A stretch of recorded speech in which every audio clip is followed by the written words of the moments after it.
আলস্য সাফল্যের অন্তরায়। Laziness is a hindrance to success. Laziness is a hindrance to success. আলস্য সাফল্যের অন্তরায়। বাক্যটির শাব্দিক অর্থ: লেজিনেস আলস্য, ইজ হলো, আ হিন্ড্রেন্স অন্তরায়, টু সাকসেস সাফল্যের।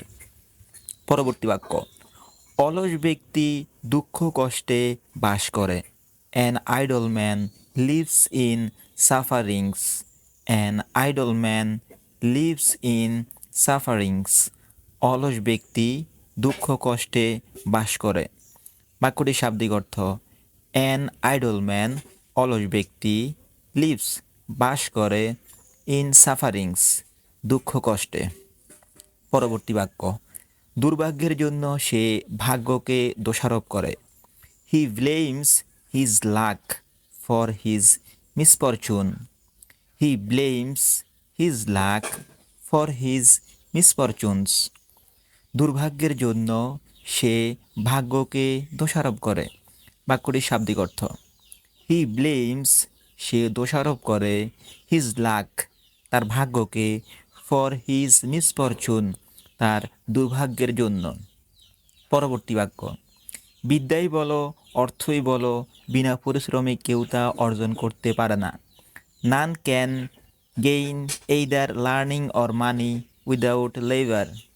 নান can gain either learning or money without labour.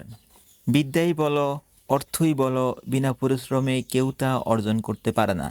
বাক্যটির শাব্দিক অর্থ: নান ক্যান গেইন কেউই অর্জন করতে পারে না, এইদার লার্নিং অর মানি বিদ্যাই বলো, অর্থই বলো, উইদাউট লেবার বিনা পরিশ্রমে। পরবর্তী বাক্যটি: জীবনে উন্নতি করতে হলে আলস্য ত্যাগ করে পরিশ্রমী হতে হবে। To improve in life we have to be industrious, shaking off our laziness. To improve in life we have to be industrious, shaking off our laziness. জীবনে উন্নতি করতে হলে আলস্য ত্যাগ করে পরিশ্রমী হতে হবে। বাক্যটির শাব্দিক অর্থ: টু ইমপ্রুভ ইন লাইফ জীবনে উন্নতি করতে হলে, we have to be industrious আমাদেরকে পরিশ্রমী হতে হবে, শেকিং অফ আওয়ার লেজিনেস আলস্য ত্যাগ করে। পরবর্তী বাক্যটিতে আসি।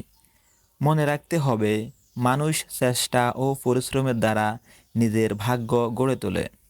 We have to bear in mind that man builds his luck through attempt and labor. We have to bear in mind that man builds his luck through attempt and labor. মনে রাখতে হবে, মানুষ চেষ্টা ও পরিশ্রমের দ্বারা নিজের ভাগ্য গড়ে তোলে। বাক্যটির শাব্দিক অর্থ: we have to bear in mind that আমাদেরকে মনে রাখতে হবে যে, ম্যান বিল্ডস মানুষ গড়ে তোলে, হিজ লাক তার ভাগ্য, থ্রু অ্যাটেম্পট অ্যান্ড লেবার চেষ্টা এবং পরিশ্রমের মাধ্যমে। Thank you so much.